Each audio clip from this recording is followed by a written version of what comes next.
예, 여러분, 이 책을 읽으신 분들 알겠지만, 읽는다고 해서 다 이해되는 게 아니고 쉽지 않습니다. 그리고 저도 이 부분들을 읽은 내용들을 여러분들에게 간략하게 정리해서 드리려고 하다 보니까 시간이 많이 걸리더라고요. 저희 교회는 지금 조셉 얼라인이라는 청교도 신학자가 목사이기도 한 그분이 1600년대 어간에 썼던 회개하지 않은 자에게 보내는 경고라는 책을 읽고 있습니다. 여기서 회개는 단순 뉘우침이 아니라 구원받는 회개, 회심을 가리키고 있습니다. 오늘은 그 회심이 구체적으로 어떤 것인가를 더 자세히 보여주는 내용에 대해서 나누게 될 겁니다.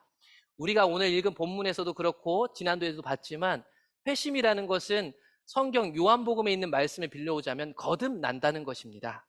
더 다르게 말하면 성령으로 다시 태어나는 것입니다. 어떤 사람은 이거를 그러면 받아도 되고 안 받아도 된다고 생각할지 모르겠지만 오늘 예수님의 말씀처럼 물과 성령으로 거듭나지 않으면 하나님 나라에 들어갈 수 없습니다, 여러분. 천국에 갈 수 없다라는 얘기입니다. 제가 천국으로 여러분들을 두렵게 하려는 것이 아닙니다. 이것이 성경이 말하고 있는 말씀입니다. 그래서 회심한다는 것은 무엇일까? 회심이라는 것은 다시 태어나는 것이기 때문에요. 완전한 변화를 경험하는 겁니다. 내 외모가 변하진 않지만 내 마음과 내 삶, 내 영혼이 완전히 변화하는 새로운 사람이 되는 겁니다. 그런데 이 새로운 사람이 되는 것은요, 우리의 힘으로 되는 게 아닙니다. 오직 하나님으로부터 오는 겁니다. 회심의 원천은요, 삼위일체 하나님이에요. 나의 열심이나 노력으로는 얻어낼 수 없다는 것입니다. 그리고 이 일을 주도하시는 삼위일체 중에 한 위격이 성령님이시다. 그것을 성경이 말하고 있습니다. 그래서 우리는 이 거듭나는 일은 성령이 하시는 일입니다. 즉 성령의 사역입니다 라고 표현할 수 있을 것 같아요.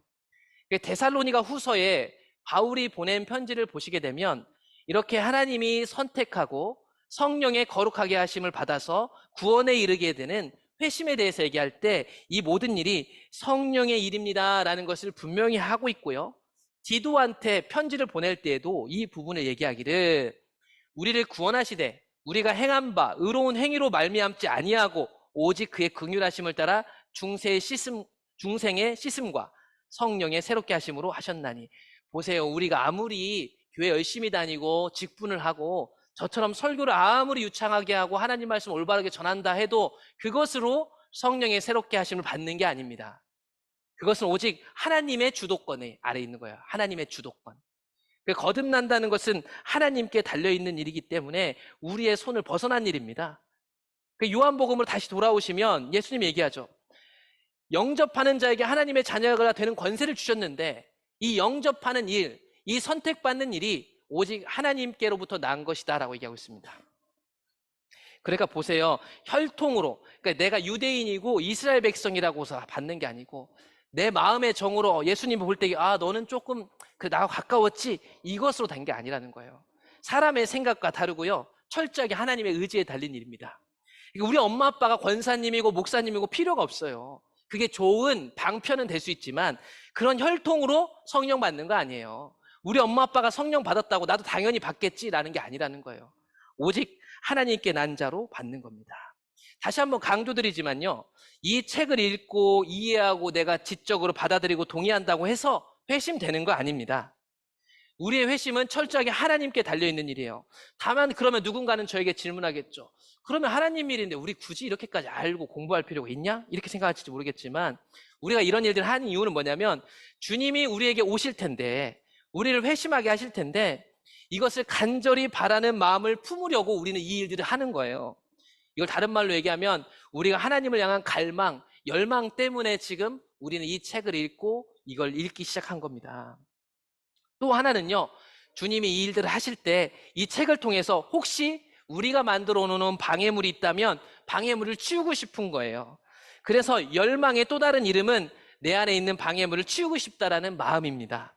그래서 우리는 여기에 나오는 내용들을 통해서 혹시 이 내용에 벗어나서 내가 하나님이 오시는 길에 방해하고 있는 부분 무엇일까를 보고 싶은 거예요. 그래서 그걸 치워내고 싶은 거죠. 여러분, 회심하기 이전에 모든 사람은 죽어 있었던 상태였습니다. 그래서 에베소 교회에 편지를 바울이 보낼 때 그 사람들에 대해서 얘기해줘. 에베소 교회 성도가 되었지만 너희들은 과거에는 허물과 죄로 죽었었지라고 얘기합니다. 예수 그리스도를 영접하고 그들이 성령의 거듭남을 경험하기 이전에 그들은 죽어 있었습니다. 죽어 있을 때 그들은 어떤 존재였냐면 이 세상 풍조를 따르고 공중의 권세 잡은 사탄의 법칙을 따르는 사람들이었어요. 전에는 우리도 이 말을 하고 있는 바울도 나도 옛날에는 그 가운데서 육체의 욕심을 따라 지내며 육체의 마음에 원하는 것을 하여 본질상 진노의 자녀였다. 지옥 자녀였다라고 얘기하고 있습니다. 그러니까 회심 이전에는요, 저 사람이 아무리 대단해도 그 사람은 사망에 있었던 존재일 뿐입니다. 이게 바울이 얘기하고 있어요. 그런데 회심하고 나면요, 다시 살아난 경험을 하는 거예요. 하나님이 이 죽어있는 사람을 회심을 통해 가지고 예수님의 은혜를 통해 가지고 우리를 그리스도와 함께 살리셨다. 그래서 이제는 우린 산자가 된 거예요. 그러니까 여러분, 회심을 경험한 사람은요, 영적으로 부활을 경험한 사람이 되는 겁니다. 여러분, 부활이 믿어지시나요? 우리가 천국 가는 게 이런 느낌이 있고 지금 먹고 마시는 것처럼 예수님이 생선 한 조각을 먹었던 것처럼 내가 천국에 가도 지옥에 가도 그렇게 될 거라고 믿어지세요? 이론적으로 믿어질지 모르겠지만 이게 믿어지는데 첫 번째 하나님 주신 은혜가 뭐냐면 회심한 사람. 회심한 사람은 죽어있다가 살아난 자신을 경험하게 됩니다. 그러므로 영적 부활을 경험하니까 육적인 부활, 즉 최종 부활도 진짜로 소망하게 되는 거예요. 지옥에 있던 내가 천국을 소유하게 되는 걸 경험하게 되는 거죠. 그래서 여러분, 사람들마다 다르겠지만요, 저는 대학교 졸업하고 그때 회심하게 되었거든요. 그때 회심할 때 참 신기한 건데 이걸 애들한테는 얘기하지 못했어요. 혹시 오해할까 봐. 근데 딱 하나님의 회심을 경험하고 나서 제가 들었던 생각이 뭐냐면, 난 이제 죽어도 되겠다. 이게 삶을 포기하는 게 아니라요, 죽음을 이기는 마음이 생기는 거예요. 죽음이 두렵지 않은 거죠. 삶에 대한 포기가 아니라요, 영혼의 진정한 자유를 경험했어요. 그 회심하고 나서 이제 뭘 해야지 이게 아니라 나 이제 죽었으면 좋겠다, 이런 생각이 들더라니까요. 이게 오해하지 마시고 들으세요. 이런 회심을 가져다주는 효과적인 원인이 있는데 그건 뭔지 하면 먼저 첫 번째로 우리 마음속에서 이루어지는 은혜라는 것입니다. 이 은혜라는 것이 하나님의 회심을 가져오는 효과적인 원인자로 작동한대요. 디도서를 다시 한번 보게 되시면 우리의 중생, 즉 거듭남, 성령으로 다시 태어나는 것이 하나님의 긍휼하심 때문이래요. 긍휼함이란 건 뭐냐면 우리를 불쌍히 여겨주시는 거예요. 근데 그 불쌍히 여겨주시는 것이 그냥 동전 하나 던져주고 애다 불쌍하다 이게 아니고, 여기서 긍휼이라는 것은 그 사람을 불쌍히 여겨주실 뿐만 아니라 그를 사랑해서 내 자녀 삼는 것이 긍휼하심이고 사랑이고 은혜라는 것입니다. 그런데 이 긍휼하심과 은혜와 사랑을 베푸는 것도요, 전적인 하나님의 의지에 의해서 그런 것이에요. 야고보서에 보면 야고보 장로님이 이렇게 얘기를 합니다. 그가 그 피조물 중에 우리로 한 첫 열매가 되게 하시려고 자기의 뜻을 따라 진리의 말씀으로 우리를 낳으셨다. 거듭난 것을 지금 다루고 있거든요. 그런데 그 거듭난 은혜를 하나님이 주실 때요, 하나님의 뜻에 따라 주신 거예요. 그러니까 이 긍휼과 사랑에는요, 나의 어떠한 모습이 반영되지 않고 있는 거예요. 쉽게 얘기하면 좀 불쌍해 보이네, 혹은 저 사람은 살만해 보이네, 우리가 생각하는 나에 대한 어떤 모양이 여기에 반영되어 있지 않아요. 완벽한 하나님의 의지에 여기에 달려있는 거예요. 그러니까 보통 우리가 저 사람은 가난하니까 복이 필요해요, 이 사람은 좀 불쌍하니까 고생했으니까, 그런 게 아니고 회심할 만한 사람이라고 우리가 생각하고 만든 기준이 아니고 철저하게 하나님의 의지, 하나님의 뜻에 따라서 우리에게 사랑을 베풀어요. 그러니까 여러분, 우리 자신에 대해 생각할 때 가끔 그렇잖아요. 우리는 교회 다니고 내 삶이 좀 나아지면 마치 내가 그런 은혜를 받을 만한 사람이라고 착각할 때가 있어요. 가끔 우리는 그렇잖아요. 예수님이 나를 위해서만큼은 십자가 바칠 만하지, 그런데 저 사람을 위해서 예수님 죽으셨다는 이해가 안 돼. 시험이 들거든요. 가끔 우리가 착각하는 거예요. 여러분은 어떠세요? 여러분은 나를 위해서 목숨까지 바쳐주신 이 사랑을 받을 만한 존재라고 스스로 생각하시나요? 스스로에게 물어보는 거예요. 근데 로마서에 보면 바울이 얘기하기를 하나님의 사랑은 우리가 죄인 되었을 때 우리를 위하여 죽으신 것이다 라고 얘기해요. 죽으신 거. 하나님께서 우리에 대한 사랑을 확증하려고 하나님의 유일한 아들을 보내셔서 대신 죽으셨어요. 근데 그때가 언제냐면 우리가 죄인 되었을 때, 괜찮은 존재 아니었을 때입니다. 가끔 우리는 오해를 해요. 어떤 사람은 자신이 회심한 것이 자신의 어떠함 때문이라고 착각합니다. 그것을 교만이라고 부르는 거예요. 교만은 막 거드럼피는 것이 교만이 아니고, 그래 나는 좀 구원받을 만해, 그래 어릴 때 그래도 교회를 다녔지, 훈련도 많이 받았지, 그래 어릴 때 나는 그래도 쟤는 교회를 빠졌는데 한 번도 난 빠지지 않았어, 이런 착각들을 해 우리가 가끔 살다 보면, 교회를 오래 다니다 보면. 그건 교만이고 자만이고요. 또 어떤 사람 이런 생각을 해요. 아, 목사님, 저는 주일 예배 한 번도 제대로 못 드리는 사람입니다. 그래서 저는 그런 회심할 만한 자격도 아무것도 없어요 라고 스스로를 괴롭히는 사람이 있어요. 죄책감에 빠져 살죠. 여러분, 이게 뭐냐? 이게 불신이에요, 불신. 내 어떠함 때문에 하나님이 우리에게 구원을 주시는 게 아니란 말이죠. 근데 우리는 이 두 가지 불이 하나에 거의 빠져 있습니다. 자만하거나 혹은 불신 안에서 자기를 괴롭게 하거나. 그럼 다시 한번 말씀드리지만 우리를 거듭나게 하시는 분은 하나님 전적인 은혜 안에서 가는 거예요. 그 하나님은 많으신 사랑을 갖고 있어요. 아무리 나눠줘도 다 채울 수 있는 만큼 긍휼이 많으십니다. 이 은혜를 우리 마음에 품는 것이 여러분 회심하는데 중요한 효과적인 하나님의 방편이 된다는 거예요. 여러분, 그래서 회심하기 원하신다면 이 은혜를 많이 생각하시길 원합니다. 오늘 우리가 나눈 것처럼 이 은혜를 마음속 깊이 묵상해보고 그 은혜를 누리기 열망하셨으면 좋겠어요. 또 하나는 이 회심이 오는 길에 효과적으로 작동할 수 있는 게 하나가 뭐냐면 우리 밖에 있는 건데 그건 뭐냐면 예수님이세요. 예수님. 뭐 예수님 우리 안에 있으니까 뭐 그 말이 조금 맞는 건 모르겠지만 외적인 요소로서 예수님이 하신 어떤 일들이 우리에게 회심을 가져다는데 좋은 역할을 한다는 겁니다. 그게 뭐냐면 예수님 십자가를 지신 거예요. 그리고 그 예수님이 지금도 우리를 위해서 기도하고 있다는 것입니다. 그 히브리서 13장에 가보면요, 예수님에 대한 얘기를 하는데 모든 선한 일에 너희를 온전하게 하사 자기 뜻을 행하게 하시고 그 앞에 즐거운 것을 예수 그리스도 때문에 우리 가운데서 이루시길 원하노라. 지금 참된 성도, 거듭난 성도가 이런 삶을 누려야 할 텐데, 그러니까 즉 바꿔 얘기하면 회심해야 될 텐데 그것을 바울은 어떻게 이루길 원했냐면 예수님 때문에 이룰 거라는 걸 확신했어요. 여러분, 예수님 때문에 우리가 회심할 수 있는 거예요. 나 때문이 아니고 예수님 때문에. 여러분, 한 가지 예를 들어볼 텐데요. 이런 거예요. 우리가 누군가한테 10억을 빚졌어요. 그래갖고 10억을 빚진 그 사람 피해 다녀야 하잖아요. 맨날 피해 다녔죠. 같은 동네 사는데. 근데 그 동네에서 20억, 30억 가지고 있고 어떻게 보면 그 10억 나한테 빌려줘서 내가 못 갚은 사람은 힘도 더 세요. 영향력도 세. 그 사람이 어느 날 나하고 친해져가지고 내가 그 사정을 얘기하니까 저 사람 만났더니 저 사람한테 얘기합니다. 너 이 사람한테 10억 빚진 거 다 받지 마, 이제 앞으로.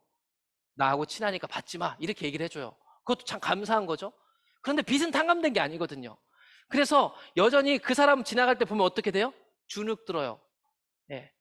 그런데 예수님이 하신 건 뭐냐면 어떤 거냐면 그 사람을 불러가지고 내가 이 사람 10억 갚아줄 테니까 다시는 이 사람한테 빚 내놓지 마 라고 한 게 여러분 예수님이 우리 대신 죽은 거예요. 그래서 당당한 거예요. 이제 저 사람 봐도 안 쫄려요. 왜요? 대신 10억 다 갚아줬으니까. 혹여라도 그 사람이 내 멱살을 잡고 화나고 분노할지 모르겠어요. 그런데 10억 다 갚았기 때문에 문제가 없는 거예요. 마찬가지 우리가 회심할 수 있는 이유 중에 하나가 뭐냐면 예수님이 값을 다 치렀기 때문이에요. 그래서 용기 있어요. 담대하죠. 그래서 우리는 예수님 안에서 그 복을 받기를 열망할 수 있는 거예요. 그래서 에베소서 1장 3절에서도 바울은 계속해서 우리가 하늘로부터 속한 복을 받게 될 텐데 그건 누구 안에서 받는 거예요? 예수님 안에서 받는 거예요.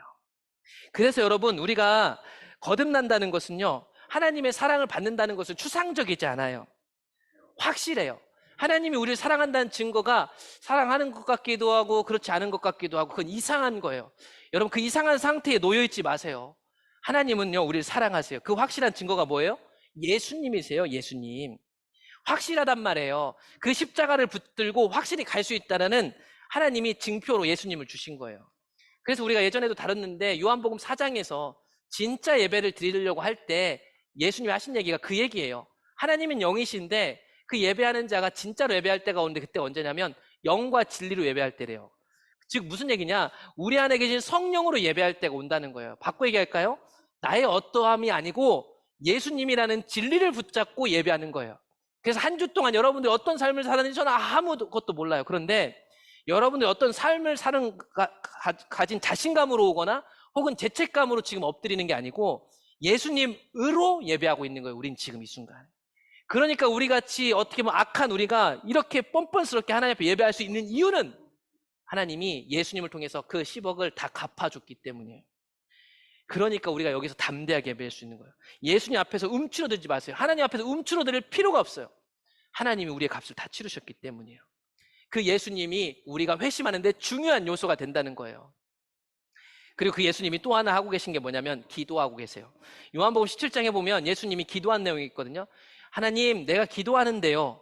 지금 예수님 옆에 있는 이 제자들만 위한 것도 아니고요. 또 그들의 말로 말미암아 나를 믿는 사람들도 위함입니다. 즉 예수님이 살아계실 때도 예수님 옆에 있는 사람들뿐만 아니라 예수님 옆에 있는 사람들이 거듭나서 그들의 말을 듣게 될 모든 사람들을 위해서도 예수님이 요한복음 17장에 있는 기도를 하셨는데요.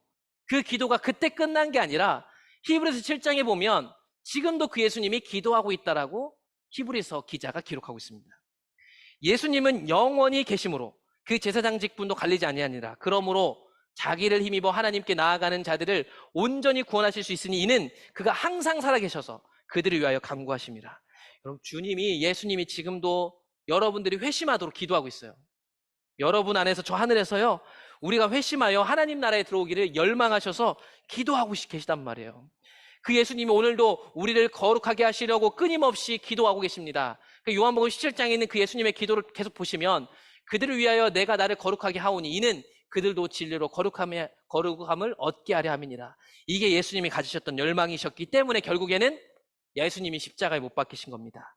그래서 여러분, 우리가 회심하는 데 있어서 유효한 도구가 뭐냐면 하나님의 은혜를 생각하는 거고요. 때로는 그 은혜가 인식되지 않을 정도로 우리의 마음이 피폐해져도요, 우리에겐 예수님이 있어요. 그래서 그 예수님을 믿는 거예요. 가끔은 무모해 보고 뻔뻔해 보이지만 그 예수님이 있기 때문에 우리가 주님께 나아갈 수 있는 거예요. 그렇게 할 때 회심할 수 있도록 그게 작동하기 시작한다는 거예요. 그리고 하나님이 이 회심을 위해서 사용하는 도구들이 있습니다. 여러분, 믿기 힘들겠지만 하나님이 이 회심의 도구를 위해서 저 같은 복음 사역자들을 쓴대요. 인격적인 도구가 있는데 하나님 사람을 통해서 회심을 하게 합니다. 그게 바울이었죠. 고린도 교회에 하나님이 바울을 보내셔서 사람들을 회심하게 했기 때문에 바울은 과감하게 이렇게 얘기할 수 있었습니다. 예수님 안에서 내가 복음으로 여러분들을 낳았습니다. 하나님이요, 바울이 전한 복음으로 교회를 태어나게 하셨어요. 지금 바울은 자신의 공로를 자랑하는 게 아닙니다. 하나님 안에서, 예수님 안에서 내가 복음을 전했더니 교회가 태어났습니다. 예수님은 바울에게 이런 명령을 하셨더라고 바울이 나중에 끌려가서 거기서 신문 받으면서 복음 전할 때 이런 얘기를 해요. 이스라엘과 이방인들에게서 내가 너를 구원하여 그들에게 보내어. 이거 예수님이 바울에게 이런 얘기를 했었다라는 겁니다. 바울한테 이런 얘기를 했대요. 이방인들에게 보내니까 너는 그 사람들 눈을 뜨게 해라. 어둠에서 빛으로 인도해줘라. 사탄의 힘을 떨쳐버리고 하나님께 돌아오게 해라. 죄사함과 나를 믿어 거룩하게 된 무리 가운데서 기업을 얻게 해라. 천국을 얻게 해라. 이 얘기거든요. 그러니까요, 회심이라는 것은요, 이 복음을 맞이한 사람, 회심한 사람들의 말씀, 그 복음 사역을 통해 가지고 하나님이 이루어지게 하신대요. 다만 아쉽게도 이런 복음 사역을 사람들이 잘 받아들이지는 않습니다. 그래서 예수님도 이 사역을 하셨는데 예수님이 죽을 때 그 사람들 반응을 보세요. 결국 이 복음 사역을 위해서 십자가를 지신 예수님을 조롱하죠. 그 조롱을 받아들인 예수님은 아버지, 저들을 사하여 주옵소서. 자기들이 하는 것을 알지 못합니다. 무섭지 않으세요? 자기들이 무슨 일을 하는지도 모르고 하나님의 길을 정면으로 대항해서 막는 사람들이 있었어요. 그들은 죽음을 가지고 목숨을 걸고 하는 그 사람들을 비웃었어요. 최소한 그들은 목숨을 걸지 않았고 예수님은 이 일들에서 목숨을 걸었다면, 누군가가 목숨 건 일이라면 그 사람 방해하면 안 되거든요. 근데 목숨을 걸지 않은 사람이 목숨 건 사람을 끌어내리더라고요. 복음을 보면. 이 사람들이 비웃을 일이 아니잖아요. 누군가의 죽음을 보고 비웃는다는 거 여러분 이해되세요?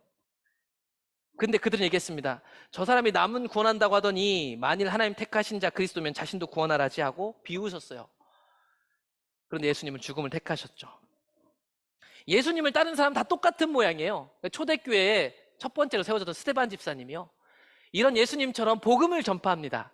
왜냐하면 복음을 전파해야 이 사람들이 회심할 수 있는 도구가 되니까. 그래서 설교를 다 합니다. 근데 이 사람은 어떻게 해요? 돌 던집니다. 그래서 죽어요. 근데 이 스데반이라는 집사님이 하는 대사가요, 예수님하고 똑같아요. 예수님이 십자가에 못 박혔던 대사를 똑같이 치고 있더라고요. 주 예수여, 내 영혼을 받으시옵소서. 그러면서 이 사람이 얘기합니다. 하나님, 이 죄를 저 돌 던지는 사람들에게 돌리지 마세요. 예수님 했던 말하고 똑같죠. 아버지, 저 사람들은 모르고 하는 일입니다. 똑같은 일이에요. 여러분, 예수님 제자는요, 예수님하고 똑 닮아 있어요. 외모는 다를 수 있고 직업은 다를 수 있어요. 그런데 똑같단 말이에요. 사람이 돌이켜 거듭나는 일에 이 복음 전환 일이 얼마나 중요한지를 알았기 때문에 하나님의 사람들은 어느 때고 그걸 깨달았어요. 그래서 회심은 하나님이 하시는 일이지만 그걸 깨달은 회심한 자들은 반드시 자신의 전부를 걸어서 사람들을 회심하게 하기 위해서 자신의 온몸을 불살라 복음을 전했다는 거예요. 여러분, 이 복음을 전한다고 하니까 목사 설교만 생각하시면 그렇지 않습니다. 여러분 삶이 다 복음 전파가 되는 거예요. 여러분, 과감히 말씀드리지만 여러분이 저보다 훨씬 더 중요한 사람이에요. 저는 교회 안에서 이 말을 들을 만한 사람들, 최소한 듣겠습니다 선택한 사람들한테 와서 이 얘기를 합니다. 근데 여러분들 일터에서 전혀 그 이해가 없는 사람들을 향해서 내 몸짓 하나가, 내 선택 하나가 이 복음 전파가 되고 있는 거예요. 그래서 여러분들이 저보다 훨씬 더 중요한 사람들이에요. 여러분들이 저보다 더 훨씬 회심하시고 성령 충만하셔서 세상에 나가셔야 돼요. 이런 인격적 도구가 있다면 하나님이 실제적으로 사용하신 도구도 있는데 그게 뭐냐면 성경입니다. 그래서 제가 여러분께 이렇게 성경을 읽게 만들려고 애쓰는 거예요. 성경을 제대로 읽기 시작한다면 제 설교보다 더 큰 하나님의 은혜를 경험할 거예요. 성경을 통해서 회심하는 역사가 일어날 거예요. 왜냐하면 하나님의 말씀은 영혼을 살리기 때문이라고 시편 19편 쓴 기자가 얘기합니다. 여호와의 율법 즉 말씀 성경은 완전해서 영혼을 소생시킵니다. 살아나게 한다는 얘기거든요. 그리고 하나님의 말씀 확실해가지고 우둔한 자를 지혜롭게 해요. 하나님의 말씀이 이전에 보지 못했던 것을 보게 합니다. 세상이 깨닫지 못한 이치를 깨닫게 하죠. 하나님의 말씀은 우리를 기쁘게 해요. 여러분, 편리하게 하는 게 아니라 기쁘게 한다고요. 그저 쾌락적인 걸 즐기는 게 아니라 진짜 기쁨이라고요. 여러분, 진짜 기쁨이라는 것은요 부작용이 없어요. 근데 여러분들이 나도 좀 기쁘고 싶어, 나도 행복하고 싶어 라고 얘기하는 그것들은요 대부분 이 기쁨하고 달라서 부작용이 있어요. 부작용이 뭐냐면 잠깐은 기쁜데 그 다음에 더 큰 걸 요구한단 말이에요. 이 녀석이 나의 행복을 위해서. 결국 나를 망친단 말이에요. 자주 말씀드리지만 의리의리한 집에서 살고 있는 저 부자 연예인들이 요즘엔 방송에 다 나오잖아요. 옛날에 안 나왔단 말이에요. 나와요. 근데 그 연예인들이 밤만 되면 술을 먹는다니까요. 그리고 이상한 짓을 해요. 필요 없는 차를 10대씩 탄단 말이에요. 다 타지도 못하는데. 왜 그럴까요? 여러분, 그 기쁨은 가짜 기쁨이라서 부작용이 크다니까요. 하나님이 주시는 기쁨은 진짜 기쁨이라서 달라요. 열매가 다르게 돼 있어요. 우리의 눈을 밝게 만들고요. 잘 아시다시피 성경에는요 구원에 이르는 지혜가 있다니까요. 베드로도 얘기합니다. 여러분이 거듭난 것은 썩어질 것으로 된 것이 아니고 영원한 생명으로 된 것인데 그게 어떻게 된 거냐면 살아있고 항상 있는 하나님의 말씀으로 된 것입니다. 여러분, 그 말씀이 지금 우리 손에 갖고 있는 거예요. 우리 손에. 여러분, 그 성경을 얼마나 보시나요? 이거는 뭐 공부하라는 얘기가 아니에요. 요즘은 또 성경 하면서 교회들이 여기저기 통독 진짜 많이 하더라고요. 제가 말한 그거 얘기하는 거 아닙니다. 여러분, 성경을 읽고 깨달으시나요? 혹은 읽고 싶은 마음과 열망이 있으신가요? 자주 드리는 비유라서 잘 아실 텐데 지옥 간 부자의 이야기입니다. 누가복음 16장에 나오죠. 지옥 간 부자가 있고요. 그 부자 집 앞에서 얻어먹고 살고 있었던 거지 나사로가 있었어요. 거지 나사로는 천국에 갔습니다. 이 부자는 처음에는 깨닫지 못했어요. 내가 저기 건너갈 수 있겠지 생각했겠죠. 근데 그게 다 좌절되고 나서 이제 부자가 그러면 나는 어차피 지옥 왔으니까 끝난 거예요. 이미 끝났어요. 돌릴 수가 없다니까. 끝난 그 상태에서 이 사람이 간절한 소망 하나 있었는데 그게 뭐냐면 우리 집에 있는 내 형제들, 아직 기회가 있는 사람들 있잖아요. 그 사람들한테 뭔가를 전달해주고 싶은 거 이 사람이. 그래가지고 저 천국에 있는 아브라함한테 부탁하죠. 아브라함이요, 그 옆에 있는 나사로 좀 부활해서 보내주세요. 그럼 나사로는 우리 집 앞에 살던 그지고 죽은 거 다 아니까 우리 가족들이 보면요 아마 와 돌이켜야겠다, 이 나사로가 천국 지옥 얘기하면 들을 거예요 라고 부탁을 한 거예요. 그랬더니 아브라함이 뭐라고 해요? 아니야, 걔네들한테는 지금 너희 집 동네에는 모세와 선지자들이 있어. 이 얘기는 모세 선지자가 있다는 게 아니라 성경책이 있다는 거예요. 쉽게 얘기하면 야, 그들에게 성경책이 있고 구약 성경이 있고 그 구약 성경 가르쳐주고 회당이 그때 있었거든요. 회당이 있거든요. 야, 네 가족들 안식일마다 회당 가잖아. 너도 갔었잖아. 니네 가족들 가서 지금 졸든 어쩌든 맨날 회당에서 요 천국 지옥 얘기 듣고 있어. 성경책 있다니까?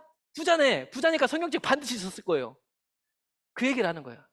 근데 우깁니다. 우리하고 똑같아요. 오늘날 성도들도 아마 그렇게 우길 거예요. 아니요. 성경 아니고 말고 죽은 자 부활해서가 기적 보여줘야 회개할 거 아닙니까? 이렇게 얘기를 했더니 아브라함 얘기하죠. 아니, 성경책 보고도 못 믿으면 안 돼. 필요 없어. 비록 죽은 자 가운데 살아나는 자가 있을지라도 권함을 받지 못하니라. 과거 대한민국의 부흥의 열망이 지나갈 때 사람들 많이 치유된 사람 많이 있습니다. 여기 사람도 있을 거예요. 병 치유되고 고침받고 막 은혜 받았고. 그 사람들 지금 다 어디 있대요? 기적을 원하시나요? 기적 하나님 하실 수 있거든요. 근데 근본적으로 말씀을 통해서 하나님 깨닫지 못하면요, 기적은 한 푼 지나가는 거예요. 정확히 그 얘기를 하고 있어요. 7, 80년대 수많은 부흥의 역사, 성령의 역사라고 해서 사람들이 병 치유받고 교회에 몰려들고 오기 시작했어요. 다 어디 갔어요? 다. 여러분 다 아시잖아요. 불과 10년, 20년 전에 같이 있었던 그 사람들 다 어디 갔냐고요. 그럼 나는 어떻게 될 거냐고. 나는 잘 생각해 보셔야 된다. 하나님의 말씀이 여러분을 움직이고 있나요? 잠언서를 보면요, 아버지와 어머니 이제 훈계를 들으라는 얘기인데, 이게 성경 말씀이 잠언 문맥으로 보면 성경 얘기하는 거, 율법, 하나님 율법 얘기하는 거거든요. 자녀에게 훈계합니다. 야, 너는 하나님의 말씀을 항상 네 마음에 새기고 네 목에 매라. 여러분 참 부담스럽게 생각하실지 모르겠지만 24시간 말씀이 나를 주도하고 있어야 된다는 거예요. 그러려면요, 말씀을 읽고요, 내 말로 이해하고 있어야 돼요. 그걸 누군가한테 가르칠 정도는 돼야 한단 말이에요. 내 이야기가 돼서, 내 이해가 돼서 내게 녹아져 있어야 된다는 거죠. 그래야 일터에서도 생각나죠. 갑자기 일터에서 성경책 찾고 있을 거예요? 어떤 목사님 설교 들을 거예요? 그게 지금 내 상황과 딱 맞아들어요? 아니잖아요.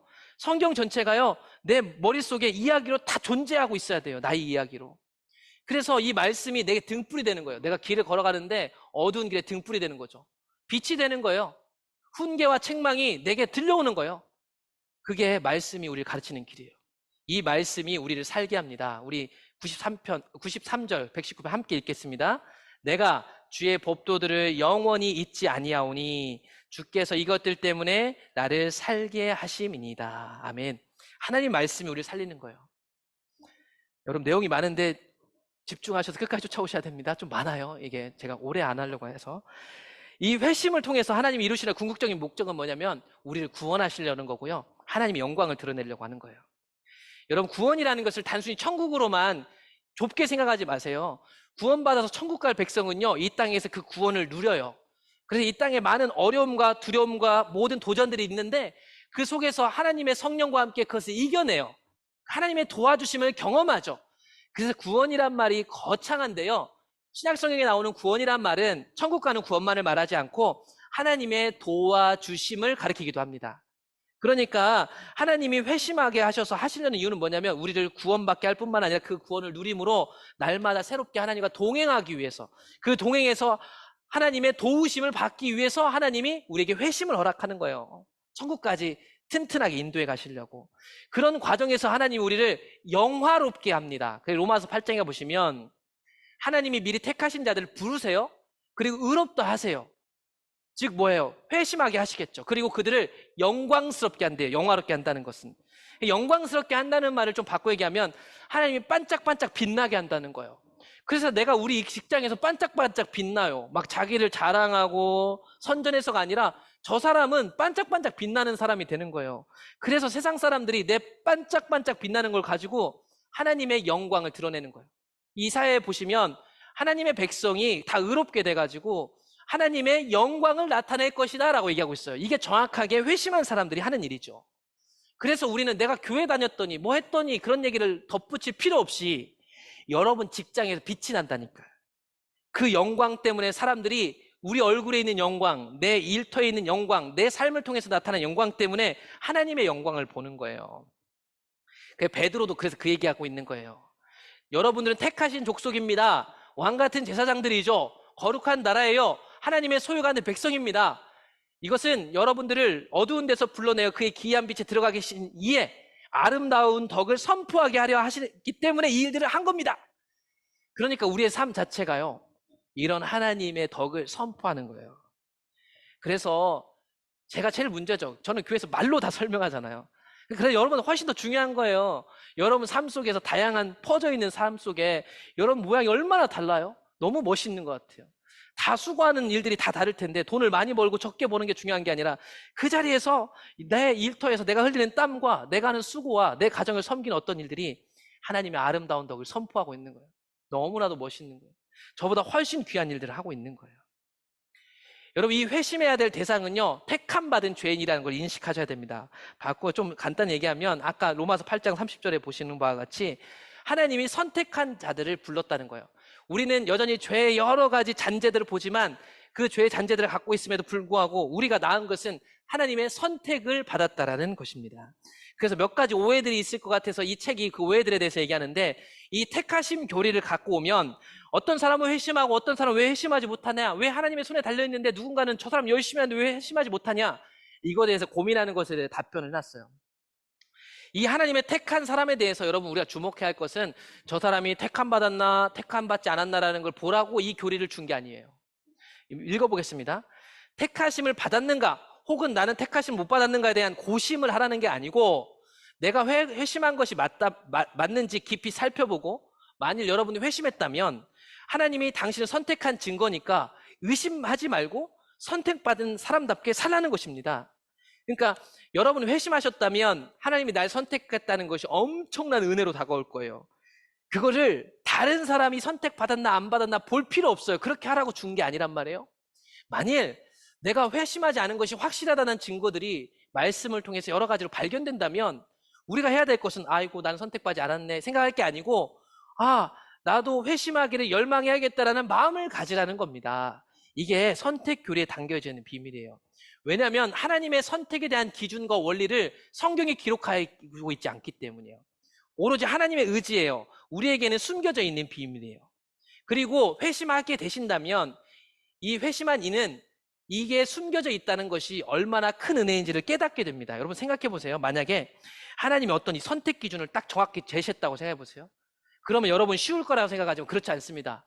어떤 사람은 그 기준에 도달할 수 있지만 어떤 사람은 대부분은 그 기준에 도달할 수 없어요. 그것도 죽을 때까지. 하나님이 이 기준을 주셨다면 우린 죽을 때까지 이 기준 때문에 어떻게 해야 돼요? 계속 눈치 보면서 눌리면서 살았을 거예요. 그게 뭐냐면 구약 시대 때 살았던 사람들, 구약의 율법에 매여 있었던 유대인들입니다. 그게 오늘날로 오자면 교회에 있는 종교인들인 거죠.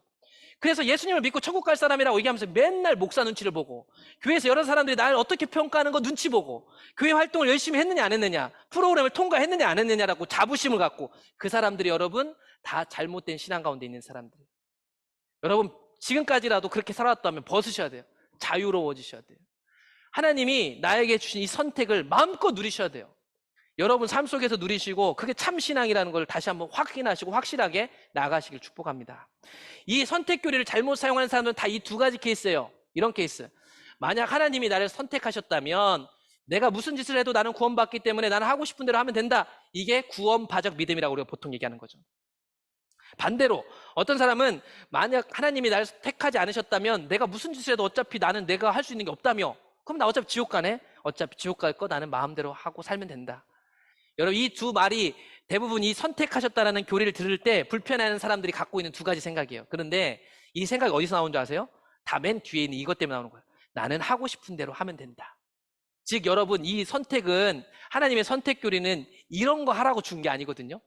근데 사람들은 내가 하고 싶은 대로 살고 싶은 거예요. 그러니까 이 선택 교리를 은혜로 주신 건데도 불구하고 이렇게 이해를 하는 거예요.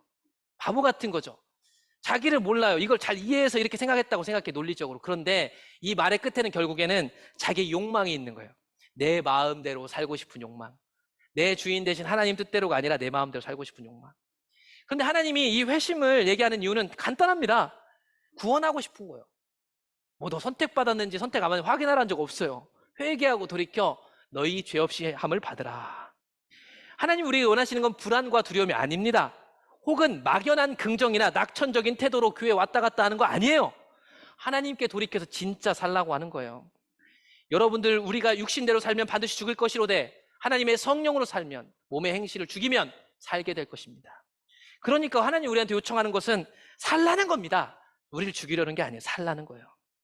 여러분 이렇게 회심해서 우리가 거듭난다는 것은요, 완전히 새로운 건물을 짓는 거예요. 내 안에 일부 몇 가지를 바꾸는 게 아니에요. 완전히 변화되는 거죠. 그래서 고린도후서에서 바울이 얘기합니다. 새로운 피조물이다. 이전 것은 지나갔어요. 여러분 어제 것은 없어요. 여러분 이전 건 다 지나갔어요. 우리는 완전히 새로운 것이 된 거예요. 새로운 것이 됐다는 건 어떤 거냐면 마음이 새로워져요. 마음이 새로워집니다. 뭐 감정이라고 볼 수 있고요. 마음이 어떻게 새로워지냐면 죄를 죄로 여기는 마음이 생겨요. 예전에는 이렇게 했던 게 괜찮았어요. 그런데 거듭나고 나니까 이렇게 하는 게 불편해지기 시작했어요. 똑같이 예전에는 수만 번 했던 그 일인데 마음에 찔림이 생겨요. 그 사도행전 2장에 가보면 베드로가 설교를 합니다. 성령 충만해서. 그때 성령이 임하셨어요. 사람들이 성령의 바람을 받은 그들이 마음의 찔림을 경험하기 시작합니다. 죄를 죄로 여기는 마음이 생기는 거예요. 그래서 회심한 사람도 끊임없이 회개하는 거예요. 왜냐하면 내 삶 속에서 더 하나님 뜻대로 살지 못했던 것들이 많이 보이기 시작하는 거예요. 이건 죄책감이 아니에요. 내가 하나님을 너무 사랑하는데 끊임없이 사랑함에도 불구하고 내 안에 있는 죄에 이끌려다니는 자신을 보게 되는 거예요. 그래 로마서 7장에 보면 바울이라는 사람도 자기 안에 있는 죄를 고백하잖아요. 이 대단한 분이 말이죠. 야, 나는 하나님 뜻대로 살고 싶은데 맨날 죄를 향해 가는 나를 본다. 실제로 그렇게 살았다는 거예요.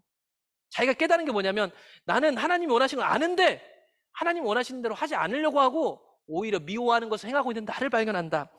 여러분, 회심에서 거듭났다는 것은 이거를 알게 되는 거예요.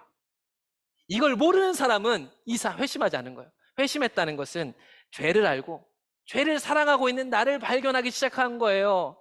그래서 여러분, 치열한 삶을 살다가 하나님 앞에 엎드리면 눈물이 그렇게 절절절 나는 거예요.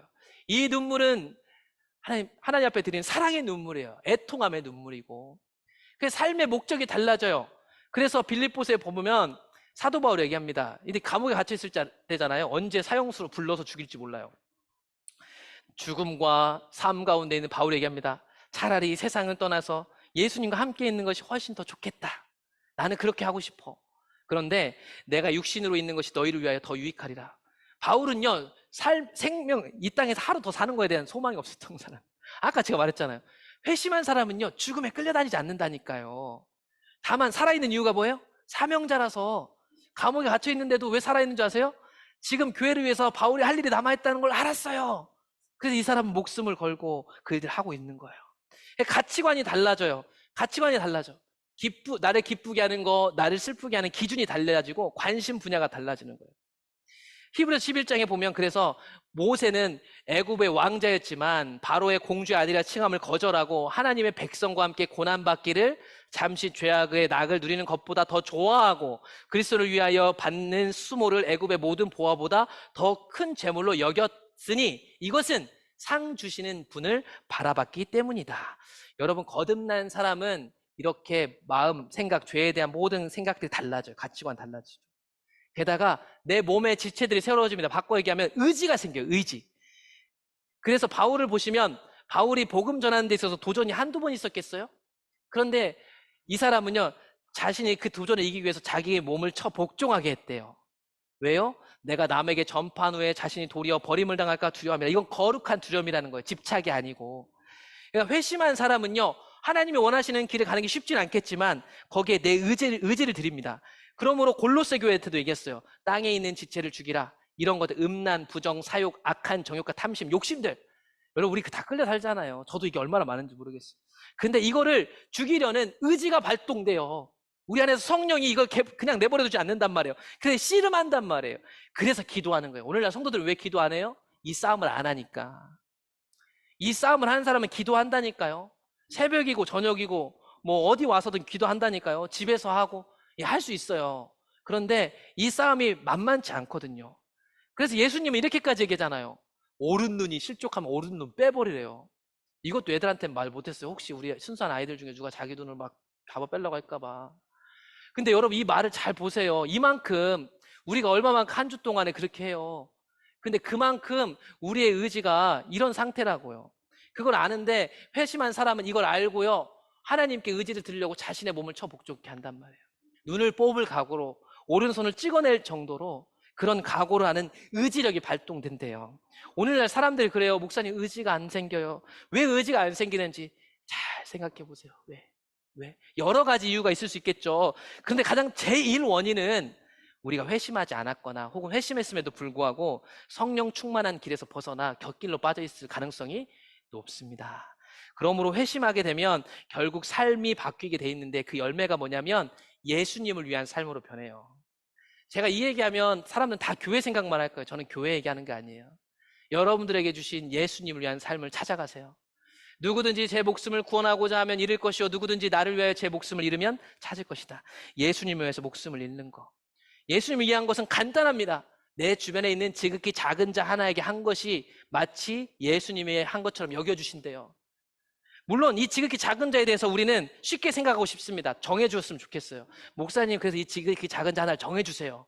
그러니까 보통 교회한테는 이걸 다 위임합니다. 그래서 돈도 다 우리가 정한 기준에 따라서 작은 자를 말해요. 그런데 그런 거 아니에요. 하나님이 원하시는 여러분 각자 주변에 주신 작은 자가 있어요. 여러분 가정에 있고요. 여러분 일터에 있고 여러분 만난 사람들 중에 있어요. 예. 이 작은 자를 판단할 때 중요한 것은 뭐냐면 아버지의 기준 안에서 지극히 작은 자를 보셔야 된다는 거예요. 사람들마다 다 자기가 갖고 있는 기준을 가지고 얘기해요. 마태복음 7장에 보면 예수님 얘기하실 때도 천국 얘기를 하면서 주여 주여, 그러니까 천국에 들어갈 요소들을 갖추고 열심히 하는 사람들이 천국 가는 게 아니고 하나님 아버지 뜻대로 행하는 사람이 천국 간다는 얘기를 합니다. 이 사람들요, 보세요. 선지자, 많은 권능 행사했던 사람이에요. 귀신을 쫓아내고. 이 당시 목사, 장로, 신학자, 교회 중직자들 얘기하는 거예요. 이 사람들이 천국 가는 게 아니고 아버지의 뜻대로 노력을 하시라고요. 10년, 20년 뭘 얼마나 했다 그런 얘기 하지 마세요. 그게 아버지의 뜻대로 했는지 안 했는지, 아버지 기준 안에서의 지극히 작은 자 예수님을 위해서 희생했는지를 확인해 보셔야지, 세상 사람들처럼 똑같이 내가 30년 했네, 20년 했네 이런 얘기하는 게 통하지 않는데, 오늘날에 교회 안에 그런 게 통용된단 말이에요. 내가 몇십 년 교회를 다녔으니 뭘 해야지. 그런 게 왜 통용되냐고, 교회 안에서. 사람들은 착각하는 거예요. 그 착각에 대해서 예수님도 알아요. 그래서 예수님이 마태복음 5장에 산상순에서 얘기하죠. 야, 너희들 사랑하는 자를 사랑하면 무슨 상이 있겠니? 죄인이라고 너희들이 부리는 세리도 이렇게 한다. 형제에게만 무난하면 뭐가 더 낫니? 너희들이 죄인이라고 하는 이방인들도 이렇게 한다. 즉 여러분 기준 안에서 나에게 이해관계가 있는 지극히 작은 자, 내가 좀 불쌍하게 여기는 사람, 내가 좀 아는 사람, 이 사람들한테 긍휼을 베푸는 것을 지극히 작은 자라고 생각하시면 안 돼. 하나님 판단 안에서 내게 주신 자 중에서 내가 너무나도 믿고 나를 불편하게 해도 그 사람을 섬겨야 하는 자리가 지극히 작은 자를 섬기는 것일 수 있습니다. 마태복음 19장에 보면 모든 것을 지킨 부자의 청년 얘기가 나오죠. 이 사람 진짜 모든 걸 지켰어요. 여기는 누구보다 더 깨끗했을 거예요. 그 사람이 예수님한테 영생을 물어봅니다. 제가 어떻게 영생할 수 있을까요? 말씀을 지켜라. 다 지켰다니까요? 예수님 얘기하죠. 야, 너의 소유를 팔아 가난한 자들에게 줘라. 이 사람은 자기 기준 안에서 지극히 작은 자를 다 섬기며 살았어요. 이웃사랑하고. 그런데 이 사람한테 걸리는 게 있었네요. 그 사람이 갖고 있는 돈이었죠. 그래서 이거 팔아가지고 사람들한테 나눠주고 어떻게 하라냐면 예수님 따르래요. 여러분이랑 어떻게 하시겠습니까? 여러분 다 팔고 저랑 같이 사시죠? 자, 이렇게 하면 어떻게 하실 거예요? 저한테 최근에 이런 말을 해주신 분이 있었어요. 와, 같이 살자. 여러분 어떻게 하시겠어요? 근데 이 청년은요, 근심하고 갑니다. 근데 하물며 이게 예수님인데 그 예수님을 떠나죠. 돈 때문에. 예수님을 만난 삭개오는요, 반대 열매를 보여줬어요. 이 사람은 어떻게 보면 돈 때문에 자기 동족 팔아먹고 부자가 된 사람이에요. 친일파 같은 사람이죠. 근데 이 사람을 예수님이 만나주니까 이 사람이 놀란 거예요. 예수님을 만난 즉시 회심된 거예요, 사실은. 성경이 자세히 기록되지 않으니까. 그러니까 이 사람이 자진납세를 합니다. 삭개오가 예수님한테 얘기하죠. 예수님, 내 소유의 절반을 가난한 자들에게 주겠습니다. 만일 제가 속여 빼앗은 것이 있으면 갑절이나 갚겠습니다. 여러분, 이 사람 돈 때문에 세리된 사람이에요. 동족 팔고. 그런데 이 사람이 자기가 잘못 빼앗은 거 있으면 돌려주고 소유의 절반을 돌려주겠다는 거예요. 그랬더니 예수님이 뭐라고 해요? 오늘 구원이 이 집에 이르렀으니 이 사람도 아브라함의 자손이다. 이 사람 회심한 거예요. 회심한 거. 말씀을 정리하려고 합니다, 여러분. 회심이라는 것은요, 완전한 변화, 마음과 삶의 철저한 변화입니다. 여러분들의 주인은 누구십니까? 여러분 안에 누가 사느냐에 따라서 이 변화된 정도가 달라지는 거예요. 자기를 위해서 부유하십니까? 아니면 하나님께 대하여 부유하십니까? 누가복음 12장에 한 부자가 있었습니다. 이 부자는 아주 똑똑했어요. 이 사람이 사업체를 운영하고 있었는데 밭에 소출이 풍성하기 시작했습니다. 할 거 다 했는데도 남는 거예요. 이거 남는 거 어떻게 하지 생각을 한 거죠. 이 사람 아주 똑똑해서 이거 투자해야겠다. 내가 이렇게 하리라. 내 곡간을 헐고 더 크게 짓고 내 모든 곡식과 물건을 거기 쌓아둬야지. 그렇게 해놓고 내가 내 영혼에게 이르되 영혼아 여러의 물건을 많이 쌓아뒀으니 평안히 쉬고 먹고 마시고 즐거워하자. 여러분 이거 오늘날 예수님 안 믿는 사람에게 저 말씀 구절을 빼고 이걸 오늘 현대말로 바꿔서 주자면 이 사람 똑똑한 사람이네. 최고의 투자자나 얘기했을 겁니다. 그런데 하나님 보시기엔 달랐어요. 어리석다고 합니다. 제가 보기엔 똑똑한데. 오늘 밤에 내 영혼을 도로 찾으리니 그러면 내 준비한 것이 누구에 되겠느냐. 겁주려는 게 아니라요. 이게 실제거든요. 자기를 위하여 재물을 쌓아두고 하나님께 대하여 부여하지 못한 자가 이와 같을 것이다. 이게 회심하지 않은 자에 대한 얘기입니다. 회심하지 않은 자. 세례된 교회에 속한 성도님들, 교인들에게 감히 질문을 드립니다. 여러분들은 성도입니까? 여러분들 회심하셨나요?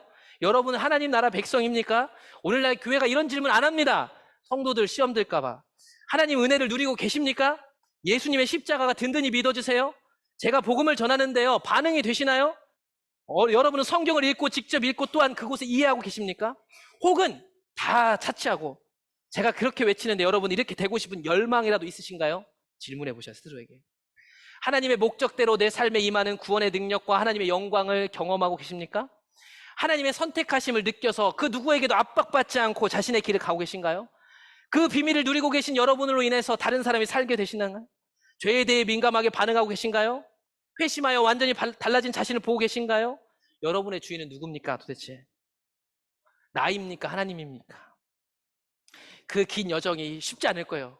저도 쉽지 않아요. 여러분 쉽지 않겠죠. 저보다 더 힘드실 거예요. 그러나 더 큰 열매를 맺게 되실 것입니다. 그 여정을 가길 원하시는지 아닌지 하나님께 고백하셔야 돼요. 제가 약 5분짜리 동영상 하나를 보여드리겠습니다. 준비되시면은 하나, 둘, 셋, 됐습니다. 네. 아주 옛날 작은 호랑 애벌레 한 마리가 있었습니다. 자기가 태어난 곳인 나뭇잎을 먹으며 호랑 애벌레는 무럭무럭 자랐습니다. 그러던 어느 날 호랑 애벌레는 먹는 일을 멈추고 생각했습니다. 그저 먹고 자라는 것만이 삶의 전부는 아닐 거야. 호랑 애벌레는 나무에서 내려오기로 결심했습니다.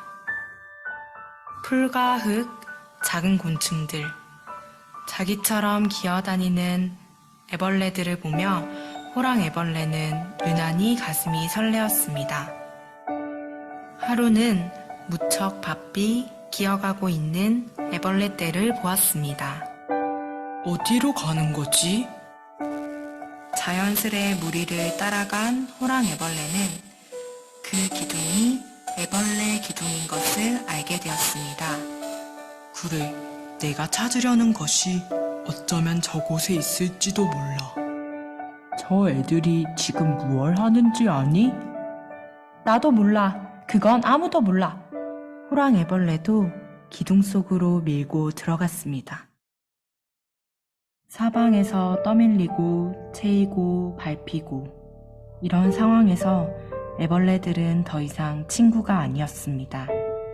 꼭대기에는 뭐가 있지? 나는 어디로 가고 있는 걸까?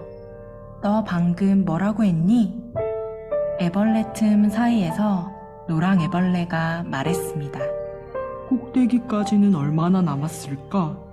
함께 대화를 나누던 사이 다른 애벌레들이 두 애벌레를 밟고 밀치고 올라가기 시작했습니다. 숨이 막혀 답답했지만 눈과 배가 밟히지 않도록 서로 끌어안았고 그들은 함께 있어 행복했습니다. 우리 내려가자. 애벌레 기둥에서 빠져나온 두 애벌레는 쉴 새 없이 남과 싸울 필요가 없는 것이 너무나 기뻤습니다. 두 애벌레는 함께 시간을 보내는 것이 꼭 천국에 와 있는 것 같았습니다. 하지만 시간이 흐르자 함께 있는 것조차 지겨워졌습니다. 이게 삶의 전부는 아닐 거야. 저 꼭대기에는 대체 무엇이 있을까? 나는 다시 저기 올라가 봐야겠어. 꼭 다른 친구들을 밟으며 그곳에 올라가야겠어? 호랑 애벌레는 길에 나섰고 노랑 애벌레는 몹시 괴로웠습니다. 우리 그렇게까지 저 위에 올라갈 만한 가치가 있을까? 말 없이 그렇게 길을 가다 둘은 애벌레 한 마리가 나뭇가지에 거꾸로 매달려 있는 것을 보고 깜짝 놀랐습니다. 그 애벌레는 털투성이 주머니 속에 갇혀 있는 듯 했습니다. 괜찮으세요? 괜찮아. 나비가 되려면 이렇게 해야 한단다. 나비, 바로 그거야. 노랑 애벌레는 마음이 두근거렸습니다. 호랑 애벌레는 이해할 수 없었습니다. 우리가 나비가 될 수 있다고? 나비는 미래의 내 모습일 수도 있단다. 나비는 꽃에서 꿀을 빨아 이 꽃에서 저 꽃으로 사랑의 씨앗을 날라다 준단다. 나비가 없으면 꽃들도 이 세상에서 곧 사라지게 돼. 솜털 투성이 벌레일 뿐인데 그 속에 나비가 있다고요? 노랑애벌레는 고민했습니다. 자기도 멋진 나비가 되어서 꽃들에게 희망을 주는 것을요. 그러나 호랑애벌레는 우리는 나비가 될 수 없다고 말했습니다. 하지만 노랑애벌레는 망설이다 물었습니다. 나비가 되기로 결심하면 무엇을 해야 되죠? 나를 보렴. 나는 지금 고치를 만들고 있단다. 고치는 변화가 일어나는 동안 잠시 들어가 머무는 집이란다. 고치 밖에서는 아무 일도 없는 것처럼 보일지 모르지만 나비는 이미 만들어지고 있어. 다만 시간이 걸릴 뿐이야. 용기를 얻은 노랑애벌레는 고치를 만들기 위해 나뭇가지에 오르기 시작했습니다. 노랑애벌레도 나뭇가지에 매달린 채 실을 뽑아내어 고치를 만들기 시작했습니다. 어머, 나도 이런 일을 할 수 있다니. 이건 내가 제대로 하고 있다는 증거야. 내 속에 고치의 재료가 있다면 틀림없이 나도 나비가 될 수 있어. 나비가 되면 너는 진정한 사랑을 할 수 있어. 새로운 생명을 만드는 사랑을. 너는 아름다운 나비가 될 수 있어. 우리는 모두 너를 기다리고 있을 거야.